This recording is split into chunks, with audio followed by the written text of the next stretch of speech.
Assalamualaikum warahmatullahi wabarakatuh. Halo semuanya, perkenalkan nama saya Riko Ferdiani dengan NIM 382.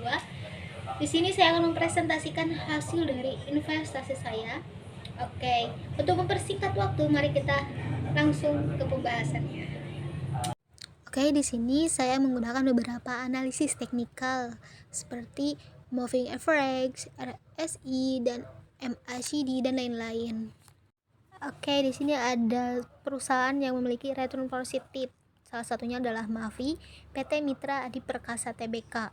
Di mana awal beli saya membeli dengan harga 1.187, lalu dijual dengan 1.280 dengan menghasilkan return 7-80%. Alasan saya membeli saham ini karena Mavi merupakan perusahaan retail besar yang menaungi merek ternama. Lalu berdasarkan laporan kinerja terakhir, pendapatan meningkat akibat pemulihan konsumsi pasca pandemi. Lalu nilai ROE dan EPS tumbuh positif dibandingkan sektor retail lainnya.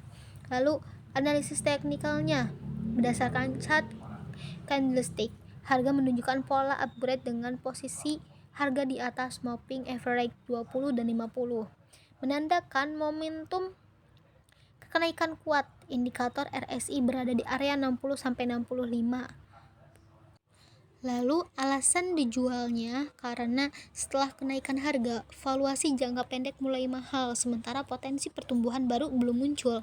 Setelah itu ada juga harga mendekati resistance di 1300 dan candlestick harian menunjukkan pola spinning top, menandakan potensi koreksi. Oleh karena itu dilakukan profit taking di harga 1.280. Selanjutnya ada UNVR PT Unilever Indonesia Tbk, di mana harga belinya ada 1.928 dan harga jualnya ada 2.070. Return yang didapat 7,32%. Alasan membeli karena UNPR memiliki margin laba stabil dan pembagian dividen konsisten. Rasio EPR dan ROE menunjukkan kestabilan perusahaan. Lalu ada analisis teknikalnya dari candlestick.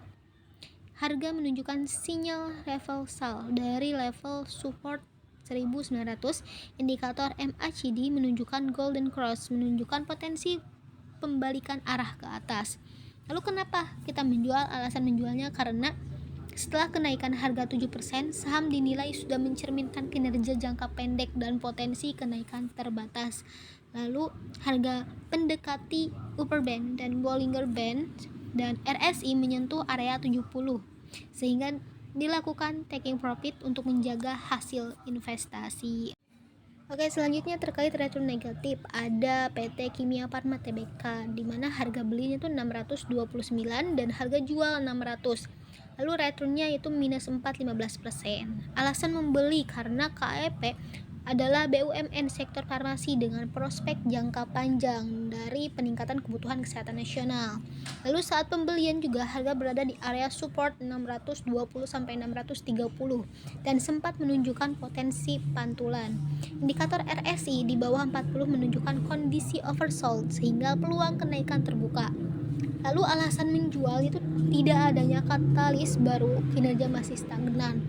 Lalu ada harga gagal menembus resistance 640 dan turun kembali menembus area support. MACD membentuk dead cross, sinyal jual kuat sesuai trading plan, dilakukan cut loss untuk membatasi resiko. Selanjutnya yaitu ada PT Jasa Marga Tbk dengan harga beli 3.877, harga jual 3.860 dan return minus 0,46%. Alasan membeli, operator jalan tol terbesar di Indonesia memiliki dukungan dari proyek infrastruktur pemerintah. Potensi pendapatan stabil dari tol Trans Jawa membuat saham ini menarik untuk jangka menengah. Lalu harga sempat menunjukkan sinyal pembalikan di area support 3.760 dan indikator stokastik berada di area bawah 30.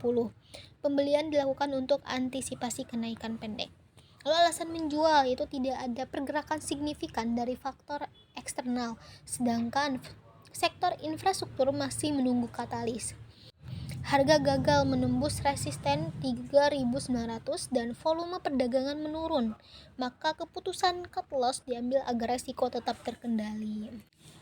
Oke, berdasarkan teori tentang risk versus reward, portofolio ini memiliki rasio resiko kecil terhadap potensi keuntungan besar.